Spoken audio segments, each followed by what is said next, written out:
മേഘ മരിക്കുന്നതിന് മുമ്പ് ഗർഭിണിയായിരുന്നു എന്നുള്ള ന്യൂസാണ് പുതിയതായിട്ട് വന്നുകൊണ്ടിരിക്കുന്ന ന്യൂസ്. മേഘയെപ്പറ്റി അറിയാത്തവർക്കുണ്ടെങ്കിൽ പറയാൻ വേണ്ടി, ഈ ഇടയ്ക്കുണ്ടെങ്കിൽ തിരുവനന്തപുരത്ത് ട്രെയിനിൻ്റെ മുമ്പിൽ ചാടി ചത്ത ഒരു IB ഓഫീസറാണ് ഈ ഒരു മേഘയെന്ന് പറയുന്നത്. തൻ്റെ കാമുകൻ കാരണമാണ് ഈ ഒരു മേഘ ഇങ്ങനെ ചെയ്തതെന്നാണ് മേഘയുടെ അച്ഛനും അമ്മയും പറഞ്ഞിട്ടുണ്ടായിരുന്നത്. ഇതിനെപ്പറ്റി അന്വേഷിച്ച സമയത്ത് മേഘയ്ക്ക് കിട്ടുന്ന ശമ്പളം മുഴുവൻ എന്ത് ചെയ്തു, ഈ ഒരു മേഘ ഈ ഒരു സുഗന്ധ് എന്ന് പറഞ്ഞ ഈ ഒരു കാമുകൻ്റെ അക്കൗണ്ടിലേക്കാണ് അയച്ചു കൊടുക്കുന്നത്. അവനാണ് ഫുള്ള് ചിലവും ചെയ്യുന്നത്. മേഘയ്ക്ക് കുറച്ച് എന്തേലും ആവശ്യത്തിന് വേണ്ടി 1000-2000 ഇട്ട് കൊടുക്കും. അങ്ങനെയായിരുന്നു ചെയ്തുകൊണ്ടിരുന്നത്.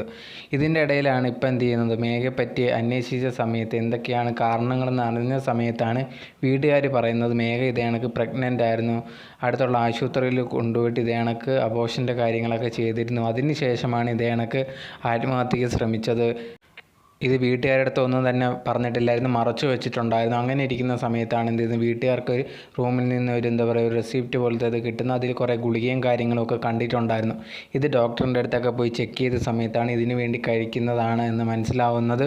ഇതിനെല്ലാം കാരണം കാമുകനാണ്. കാരണം അവനുണ്ടെങ്കിൽ ഈ ഒരു പെൺകുട്ടി അവൻ്റെ ആവശ്യത്തിന് വേണ്ടി ഉപയോഗിക്കുമായിരുന്നു. ഈ ഒരു സമയത്ത് തന്നെ അവന് വേറെ റിലേഷനും കാര്യങ്ങളൊക്കെ ഉണ്ടെന്നാണ് പറയുന്നത്. ഭയങ്കരമായിട്ട് ഇവരുടെ കയ്യിൽ നിന്ന് കിട്ടുന്ന ഈ ഒരു പൈസ, ഈ ഒരു മേഘയുടെ കയ്യിൽ നിന്ന് കിട്ടുന്ന ഈ ഒരു പൈസ ഉപയോഗിച്ച് അവൻ്റെ ആവശ്യങ്ങളൊക്കെ നടക്കും. പക്ഷേ മേഘയ്ക്ക് 1000-2000 ചെറുതായിട്ട് ഇങ്ങനെ ഇട്ട് കൊടുക്കുക അവൾക്ക് ആവശ്യങ്ങളുണ്ടായിട്ട് പോലും. അതുകൊണ്ട് തന്നെ മനസ്സിലാവും ഈ ഒരു പെൺകുട്ടി അവൻ്റെ ആവശ്യങ്ങൾക്ക് വേണ്ടി ഉപയോഗിക്കുക എന്നുള്ളൊരു കാര്യം. അതുപോലെ തന്നെ വേറൊരു പെണ്ണുമായിട്ടുള്ള റിലേഷൻ ഉണ്ടായിരുന്നു എന്നുള്ള കാര്യങ്ങളൊക്കെ ഇങ്ങനെ അറിയാൻ സാധിക്കുന്നു. ഇതുവരെ കിട്ടിയ ഒരു അപ്ഡേറ്റ് മാത്രമാണ് ഞാൻ ഇപ്പോൾ നിങ്ങളിലേക്ക് എത്തിച്ചത്.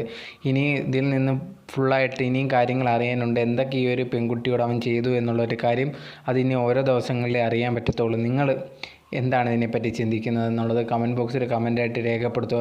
അതുപോലെ തന്നെ എനിക്ക് പറയാനുള്ള കാര്യം, കുറേയധികം പെൺകുട്ടികൾ താൻ സ്നേഹിക്കുന്ന ആ ഒരു വ്യക്തി ഭയങ്കര വലിയ ആളാണ് എന്ന് വിചാരിക്കും. അതിപ്പം തിരിച്ച് ആൺകുട്ടിയായാലും. പക്ഷെ അവിടെ യഥാർത്ഥ ക്യാരക്ടർ നമുക്ക് ഒരിക്കലും മനസ്സിലാക്കാൻ പറ്റത്തില്ല. നമ്മൾ ഭയങ്കരമായിട്ട് സ്നേഹത്തോടെ കാണുന്നുണ്ടായിരിക്കും, പക്ഷെ അവർ തിരിച്ചത് നമ്മളോട് അതേ കണക്കാവണമെന്നൊരു നിർബന്ധമില്ല. ചിലപ്പോൾ നമ്മുടെ അടുത്ത് അതേ കണക്ക് ചിലപ്പം മോശമായിട്ടുള്ള രീതിയിലൊക്കെ പെരുമാറും. ഓക്കെ, കുറച്ച് കഴിയുമ്പോൾ നേരെയാവും എന്നൊക്കെ ചിന്തിക്കാം. പക്ഷെ അങ്ങനെയൊന്നും ചിന്തിക്കരുത്. ആ ഒരു ക്യാരക്ടർ ഒരിക്കലും മാറത്തില്ല.